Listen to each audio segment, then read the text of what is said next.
جو بھی مسلمان اپنی کسی حاجت میں یہ دعا مانگے گا اللہ تعالیٰ اس کی یہ دعا ضرور قبول کریں گے۔ یہ قبول دعاؤں میں سے ایک دعا ہے۔ ابن حاتم میں ہے کہ حضور اکرم صلی اللہ علیہ وآلہ وسلم فرماتے ہیں کہ جب حضرت یونس علیہ السلام نے یہ دعا کی تو یہ کلمات عرش کے گرد گھومنے لگے۔ فرشتے کہنے لگے کہ یہ بہت دور دراز جگہ سے آواز آ رہی ہے، لیکن کان اس سے پہلے اس سے آشنا ضرور ہیں۔ آواز بہت ضعیف ہے۔ اللہ تعالیٰ نے حضرت یونس علیہ السلام کی درد بھری آواز کو سنا تو فرمایا کیا تم اس آواز کو نہیں پہچانتے؟ انہوں نے کہا نہیں۔ فرمایا یہ میرے بندے یونس کی آواز ہے۔ فرشتے نے کہا وہی یونس جس کے پاک عمل قبول شدہ ہر روز تیری طرف چڑھتے تھے اور جس کی دعائیں تیرے پاس قبول تھیں۔ الہی جیسے وہ آرام کے وقت نیکیاں کرتا تھا تو اس کی مصیبت کے وقت اس پر رحم کر۔ تو اسی وقت اللہ تعالیٰ نے مچھلی کو حکم دیا کہ وہ آپ کو بغیر کسی تکلیف کے سمندر کے کنارے پر اگل دے۔ روایت میں آتا ہے کہ یونس علیہ السلام مچھلی کے پیٹ میں 3 دن 7 دن 40 دن یا چند گھنٹے تسبیح کرتے رہے، چنانچہ مچھلی نے اللہ کے حکم سے سمندر کے کنارے پر آپ کو اگل دیا۔ حضرت عبداللہ بن مسعود رضی اللہ تعالیٰ عنہ فرماتے ہیں کہ مچھلی کے پیٹ میں رہنے کی جو سے ان کا جسم ایسا ہو گیا تھا جیسے کہ پرندے کے پیدا شدہ بچے کا جسم نرم ہوتا ہے اور جسم پر بال تک نہیں تھے۔ عرض یونس علیہ السلام بہت نحیف و توانا حالت میں خشکی پر ڈال دیے گئے تھے۔ اس کے بعد اللہ تعالیٰ نے ساحل پر ایک بیلدار درخت اگایا۔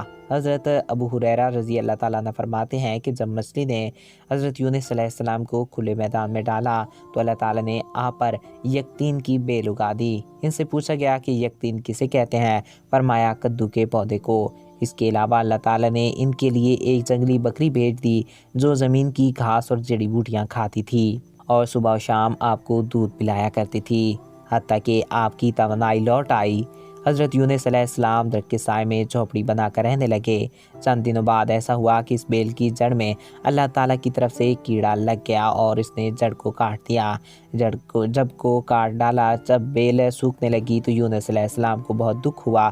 تب اللہ تعالیٰ نے وحی کے ذریعے ان کو مخاطب کیا اور فرمایا یونس تم اس بیل کے سوکھنے پر کتنا رنج کا اظہار کر رہے ہو جو کہ ایک حقیر سی چیز ہے، مگر تم نے یہ نہ سوچا کہ انہوں کی 1 لاکھ سے زائد آبادی جس میں انسان بس رہے ہیں اور ان کے علاوہ جاندار بھی آباد ہیں، اس کو برباد اور ہلاک کر دینے میں کیا ہم کو کوئی ناگواری نہیں ہوگی؟ اور کیا ہم ان کے لیے اس سے زیادہ شفیق و مہربان نہیں ہیں جتنا تجھ کو اس بیل سے انس ہے جو تم وحی کا انتظار کیے بغیر قوم کو بد دعا دے کر ان کے درمیان سے نکل آئے۔ ایک نبی کی شان کے نزدیک یہ نامناسب تھا کہ وہ قوم کے حق میں عذاب کی بد دعا کرتے اور ان سے نفرت کر کے جدا ہو جانے میں عجلت کر لے اور وحی کا انتظار بھی نہ کرے۔ یونس علیہ السلام کے بستی چھوڑ دینے کے بعد نیونی کے لوگوں کو یقین ہو گیا تھا کہ وہ ضرور خدا کے سچے پیغمبر ہیں اور اب ہلاکت یقینی ہے۔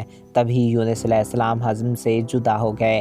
یہ سوچ کر فوراً بادشاہ سے لے کر رعایا تک سب کے دل خوف و دہشت سے کانپ اٹھے اور یونس علیہ السلام کو تلاش کرنے لگے تاکہ ان کے ہاتھ پر اسلام کی بیعت کریں، اور ساتھ ہی خدا تعالیٰ سے توبہ و استغفار کرنے لگے اور ہر قسم کے گناہوں سے کنارہ کش ہو کر آبادی سے باہر میدان میں نکل آئے اور بارگاہ الہی میں بلند آواز سے اقرار کرتے رہے۔ ترجمہ: اے ہمارے رب یونس علیہ السلام جو تیرا پیغام ہمارے پاس لے کر آئے ہیں، ہم اس کی تصدیق کرتے ہیں اور ہم اس پر ایمان لاتے ہیں۔ آخرکار اللہ تعالیٰ نے ان کی دعا قبول فرمائی اور ان کو عذاب الہی سے محفوظ رکھا۔ بہرحال یونس علیہ السلام کو اللہ پاک نے صحت و تندرستی دے کر اب دوبارہ نیونی جانے کا حکم دیا کہ قوم میں رہ کر ان کی رہنمائی فرمائیں۔ چنانچہ حضرت یونس علیہ السلام نیونی واپس تشریف لے گئے تو قوم کے لوگوں نے جب انہیں دیکھا تو خوشی کا اظہار کیا۔ حضرت یونس علیہ السلام کی زندگی نونی میں گزری اور وہیں ان کا انتقال ہوا اور وہیں ان کی قبر مبارک تھی جو نونی کی تباہی کے بعد نامعلوم ہو گئی۔ اس قصے میں سبق یہ ہے کہ کسی بھی حال میں اللہ کی رحمت سے مایوس نہیں ہونا چاہیے اور نہ ہی ہدایت کے معاملے میں اپنی ذات پر بھروسہ کرنا چاہیے۔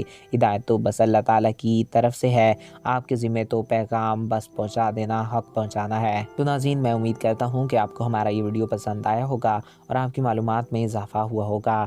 اگر آپ کو ہمارا یہ ویڈیو پسند آیا اور آپ کی معلومات میں اضافہ ہوا ہے تو ہمارے اس یوٹیوب چینل کو سبسکرائب کریں اور ساتھ موجود بیل کے آئیکن کو پریس کریں تاکہ ہمارے ہر نئے آنے والے ایسے ہی معلوماتی ویڈیوز آپ کو بر وقت اور بآسانی ملتے رہا کریں۔ اور اگر آپ کسی بھی ٹاپک پہ ویڈیو دیکھنا چاہتے ہیں تو کمنٹس باکس میں اپنی رائے سے ضرور آگاہ کر سکتے ہیں۔